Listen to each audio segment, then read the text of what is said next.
বিসমিল্লাহির রহমানির রহিম। আসসালামু আলাইকুম। Hi guys, welcome to my blogging channel. তো বন্ধুরা, দেখতে পাচ্ছ চাপা শুটকির ভর্তা করব আজকে লাউ পাতায়। তো চাপা শুটকির পাতুরি বলে এটা। এই রেসিপিটা টিভিতে অনেকবার দেখেছি, তো ইউটিউবেও দেখেছি কয়েকবার, তো কখনো খাওয়া হয়নি। এগুলো আসলে আমাদের অঞ্চলের একটা আনকমন খাবার।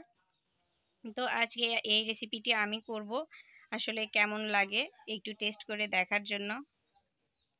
তো তার জন্য এখানে কয়েকটি শুকনা মরিচ বেটে নিয়েছি, দিয়ে দিব আমি রসুনটাও বেটে নিব।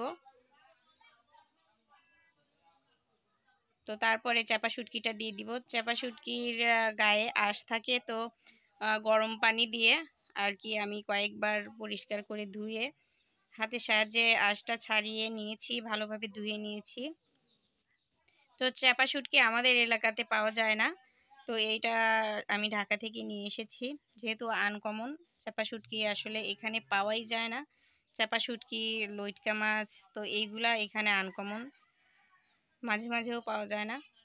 তো যাই হোক, এখানে আমি দিয়ে নিলাম পেঁয়াজটা দিয়েও বেটে নিচ্ছি।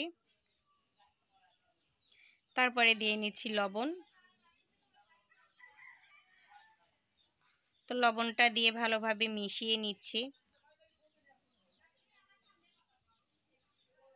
তো ঢাকায় গিয়ে একবার খেয়েছিলাম পিঠার সাথে চাপা শুটকি বাটা। তো খালারা আসলে এত সুস্বাদু করে বাটে, খুব মজা লেগেছিল। তো যাই হোক, বলাতেই আমার মুখে পানি চলে আসলো।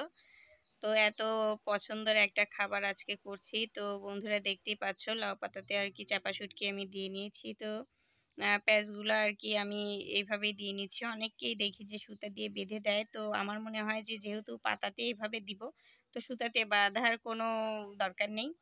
তো একটু উল্টিয়ে এভাবে দিয়ে দিলেই হবে, যেহেতু ভাজিতে দিয়ে দিলে পাতাটা একদম সহজে নরম হয়ে যাবে। তো এইভাবে আমি আর কি মুড়িয়ে রেখে দিচ্ছি। আসলে এটা কখনো সামনে থেকে দেখিনি কাউকে করা, বা আমাদের এলাকাতে এই ধরনের খাবার আমি কাউকে বানাতেও দেখিনি। যেহেতু আমি প্রথম আর কি আমি প্রথম করছি, আমার জানা মতে আমাদের আত্মীয় স্বজনের মধ্যে কাউকে আসলে এইটা কখনো করতে দেখিনি। তো আর কি কেমন হয়েছে আমি জানি না। তো আমি আমার মতো করেই করার চেষ্টা করলাম বন্ধুরা। তো কড়াইয়ে একটু তেল দিয়ে আর কি পাতুরিগুলো, লাউ পাতার পাতুরিগুলো এভাবে দিয়ে উল্টিয়ে পাল্টিয়ে ভেজে নিব। তো তেলটা ভালোই ছিটছিল, আসলে বুঝতে পারিনি।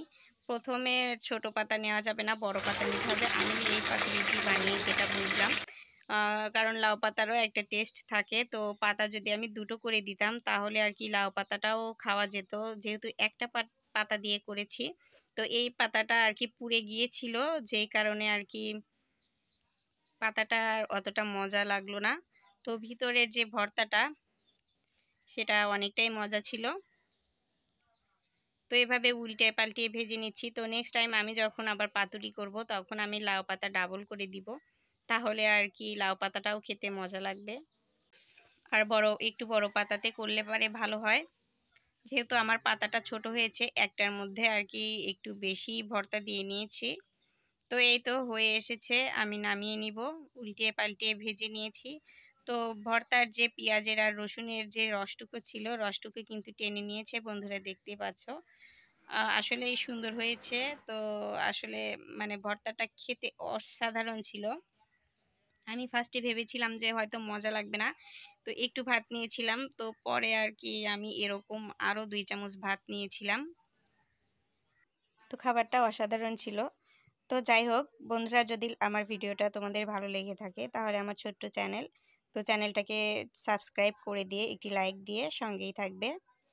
তো সবাই মহান আল্লাহ পাকের দোয়ায় ভালো থাকবেন, সুস্থ থাকবে। আল্লাহ হাফেজ।